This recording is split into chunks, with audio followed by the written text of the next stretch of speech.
So let's talk about some of the big changes that Google's made recently.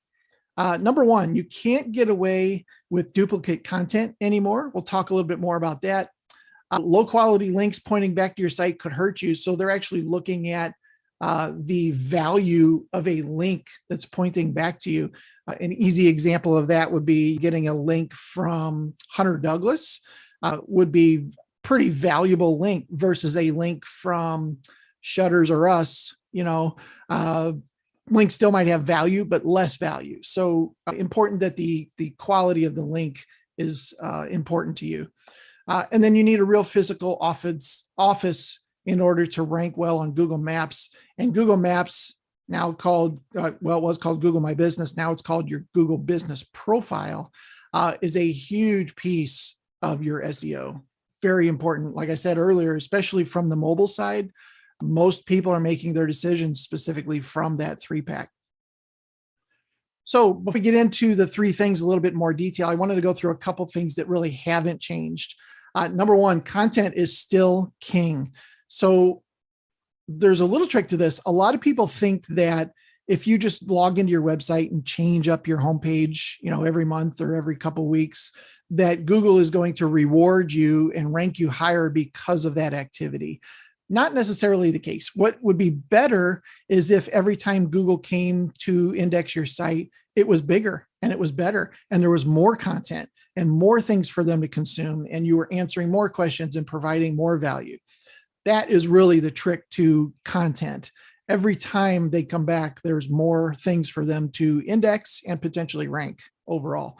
Plus, it establishes your authority. It establishes you as a subject matter expert on this particular thing. Mobile responsiveness, also a big thing. I don't think this is nearly the case it was even 2 years ago, where a lot of businesses still didn't have mobile-friendly websites. And by responsiveness, what it means is when you have a device, your website looks one way like this. If I turn the screen this way, it responds to the change in size of the screen and it shows the important items, no matter what size the screen is and no matter the orientation of the screen, it responds to that and shows you the important things that you need.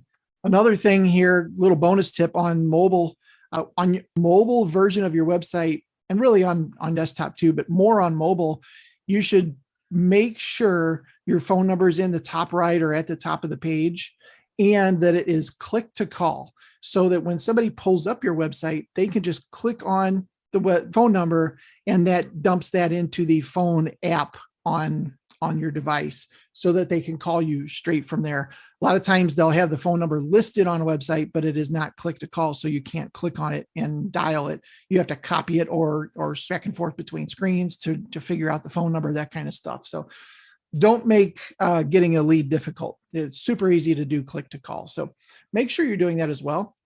I kind of mentioned this already. Pay-per-click is expensive and not a smart main strategy. It should be part of a strategy, but not the main part. Inventory is going down in pay-per-click, which drives prices up. It's not the best scenario for a business owner. One other thing that hasn't changed is you can't spam or trick Google. Now, years and years ago, people would do things like putting white font keywords on a white background, and they thought they were tricking Google, right? Because Google can't see it, but you've shoved all these keywords in the back end of the site or something like that. Google's really smart about that kind of stuff. There's really no way to trick them. The other thing with this particular picture is Google has started to they rolled out a couple of years ago something called their knowledge graph.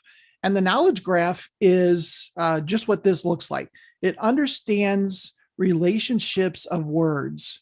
So in this case, you could actually write an article about the Eiffel Tower and potentially rank for terms related to the Mona Lisa, like that. They understand that those are geographically close to each other, that they have relevance in both of those areas. So they understand how words work together. The other example I always use is spaghetti. If you're writing a blog about spaghetti, they expect to see words like meatball and pasta and fork and sauce and Parmesan, right? So they understand how all of these different things work together.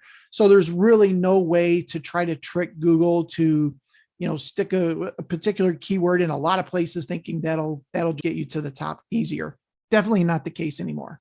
So let's talk about the three things that changed. And in the world of SEO, in my world, we tend to give names to each of these major algorithm changes. In this case, we're going to talk about three. We're going to talk about the Panda update, the Penguin update, and the Pigeon update. I'm not sure why they all start with P, but that is how they've been named. So the Panda update was all around duplicate content and things that you can't do. The Penguin update was around low quality links, and the Pigeon update was all about super local things that you can do that will really help you out.